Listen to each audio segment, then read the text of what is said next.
Halo,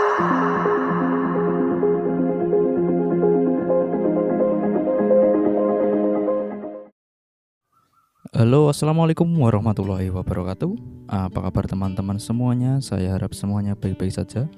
Tetap dalam lindungan Allah Subhanahu Wa Taala, diberkati panjang umur, barokah rezeki dan barokah segalanya, amin ya rabbal alamin. Di kesempatan yang berbahagia ini, saya akan sharing-sharing dan berbagi tips serta pengalaman bagaimana cara setting mixer 3 tone seperti yang ada pada video ini, agar bisa digunakan untuk kendang dan memiliki cita rasa seperti KB300, yaitu preamp backsound keyboard yang sangat viral itu, yang biasanya digunakan untuk backsoundnya kendang di orkes-orkes dangdut seperti itu, teman-teman. Nah, kebetulan saya juga memakai produk dari PV ini, yakni Unity series, mixer tipe Unity. Ini menurut saya kalau tipe Unity preampnya juga mirip, teman-teman, mirip seperti KB300 dan sejenisnya. Jadi ya untuk penyetelan di sini mungkin nanti beda ya dengan mixer-mixer teman-teman. Kalau ini saya hanya sebagai tolak ukur saja. Kalau 3 tone pasti seperti ini. Kalau nanti teman-teman di daerahnya dengan mixer yang merek lain, bisa menyesuaikan seperti itu. Nah, di samping saya ini juga sudah ada kendangnya. Nah, ini dut dan tak. Nah, saya pakai channel di sini, teman-teman. Nah, 2 ini 12 dan 11. Untuk dutnya ada pada 12. Nah, taknya ada pada 11. Sedangkan channel 16 ini saya gunakan untuk bicara. Nah, jadi bagaimana Mas cara mixing yang bagus, yang baik, agar di mixer 3 tone ini kita bisa mendapatkan suara yang enak, seenak pakai KB300. Nah, jadi teman-teman, kalau seenak pakai KB300 itu mungkin tidak bisa ya, teman-teman. Karena apa? Karena dia pakai dual preamp.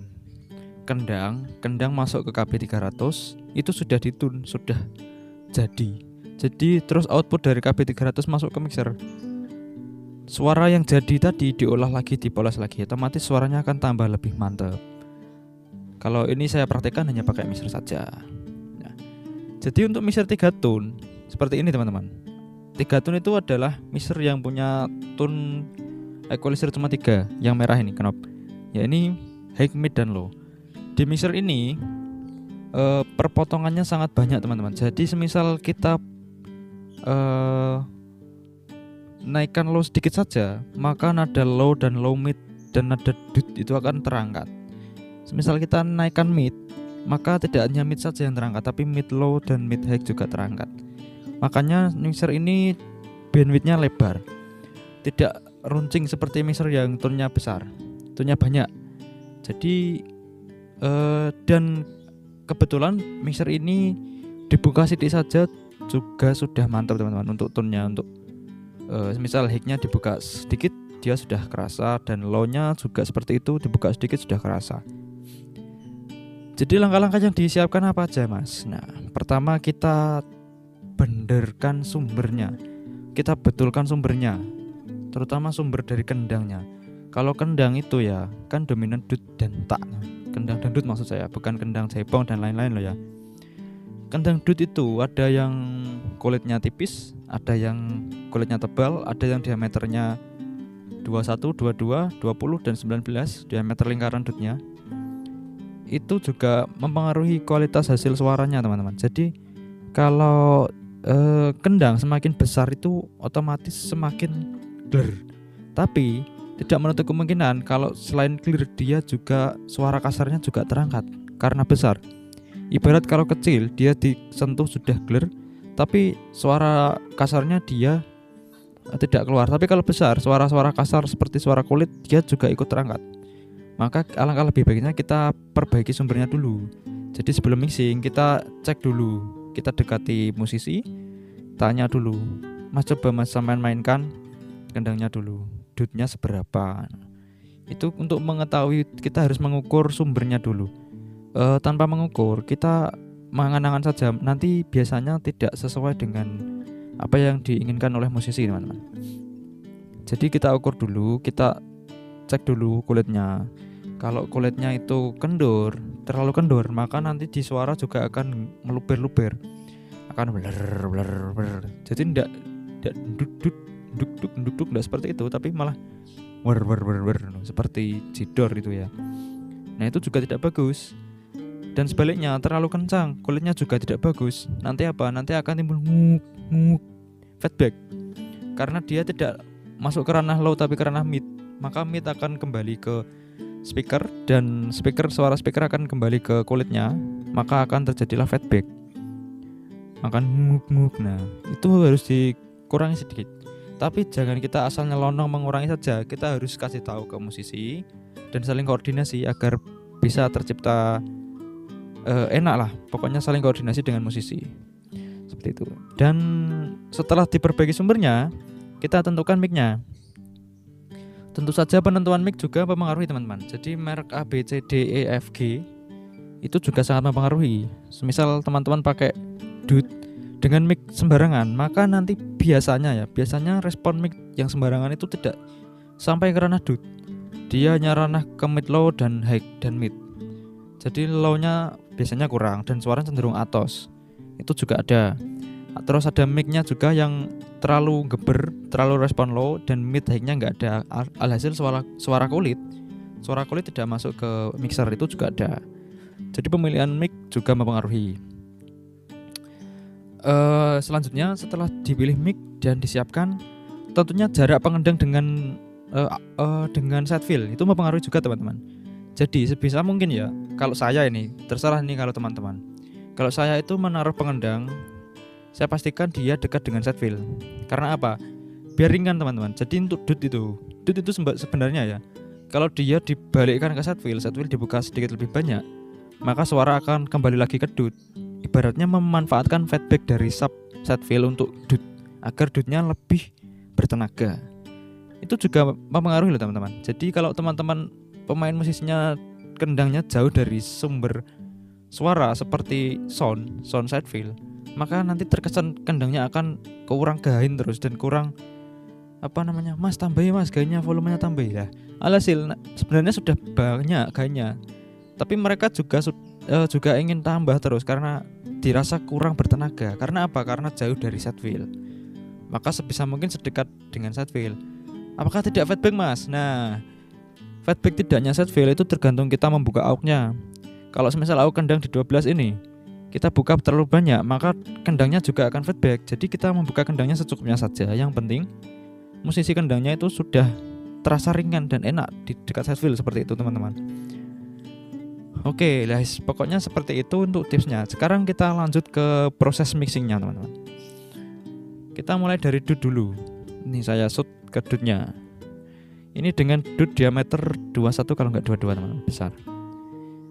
Coba ya, ini dut saya posisikan di channel 12, sedangkan tak di channel 11.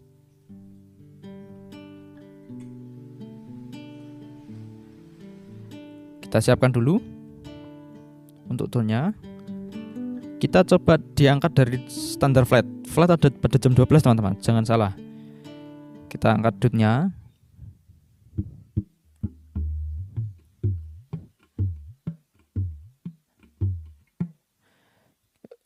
Setelah diangkat kurang bertenaga, dirasa kurang, kita boleh mengangkat gainnya, teman-teman.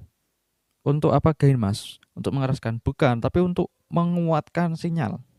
Angkat secukupnya saja. Kalau pakai speaker monitor jangan sampai feedback.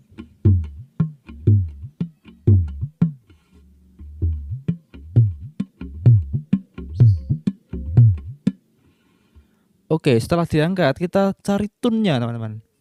Kita ketuk dulu kendangnya secara flat. Kita tambah karakter yang diinginkan dan buang karakter yang tidak diinginkan.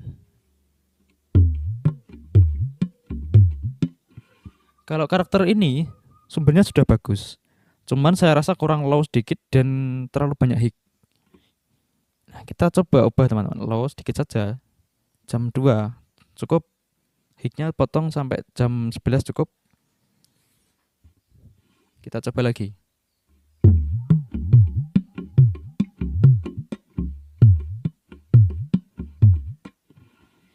Ini saya matikan mikrofon saya dulu teman-teman, biar tidak terjadi suara dari luar, hanya fokus dari dutnya saja. Kita coba lagi.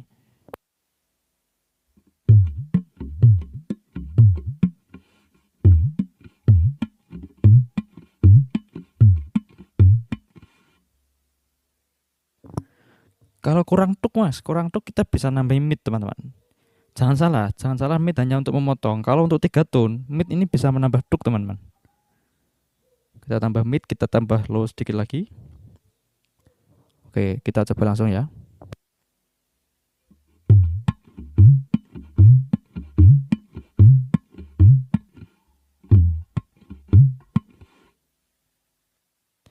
Oke, saya rasa cukup teman-teman untuk dutnya. Sekarang kita ke tak. Tak itu ada pada channel 11, saya masukkan channel 11.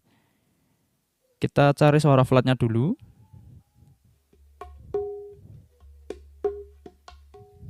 Kita tambah gain agar ringan.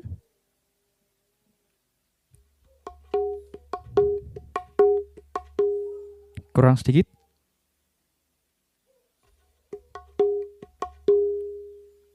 Tambah volume boleh. Yang penting ringan. Lah ini sumbernya sudah bagus. Kita flatkan saja. Kalau mic-nya bagus, sumber bagus, di flat. Apalagi mixernya dengan preamp bagus, di flat sudah bagus teman-teman. Tapi alangkah lebih baiknya kalau dipotong low-nya. Biar apa mas? Biar tidak menggulung. Tapi jangan banyak-banyak motong low-nya. Dipotong ke kiri. Dari posisi jam 12 kita potong ke kiri secukupnya. Kalau terlalu banyak memotong, nanti suara tebalnya akan hilang. Sudah gini aja teman-teman. Untuk taknya, coba kita mainkan bersama dan kita balancing teman-teman. Balancing itu menyeimbangkan volume. Semisal dut terlalu banyak atau taknya kurang banyak, kita balancing.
Nah, seperti itu teman-teman untuk kualitas suara dari mixer ini dan tone-nya seperti itu.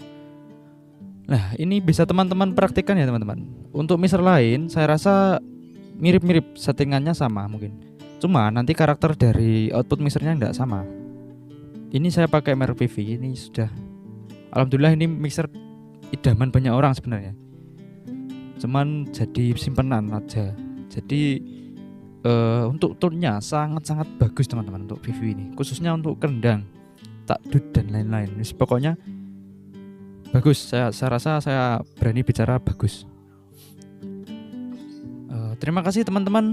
Barangkali nanti ada yang ditanyakan, silahkan ditanyakan di komentar, ataupun yang pernah memakai pengalaman lainnya silahkan sharing-sharing, tidak apa-apa. Mas saya pernah pakai PV gini. Ya pokoknya silakanlah, tidak apa-apa, saya membuka suara untuk kalian semuanya. Terima kasih telah menonton, semoga menjadi video yang bermanfaat untuk teman-teman semuanya. Semoga tetap diberikan kesehatan, panjang umur, barokah rezeki dan barokah segalanya. Amin ya rabbal alamin. Sekali lagi terima kasih. Wassalamualaikum warahmatullahi wabarakatuh.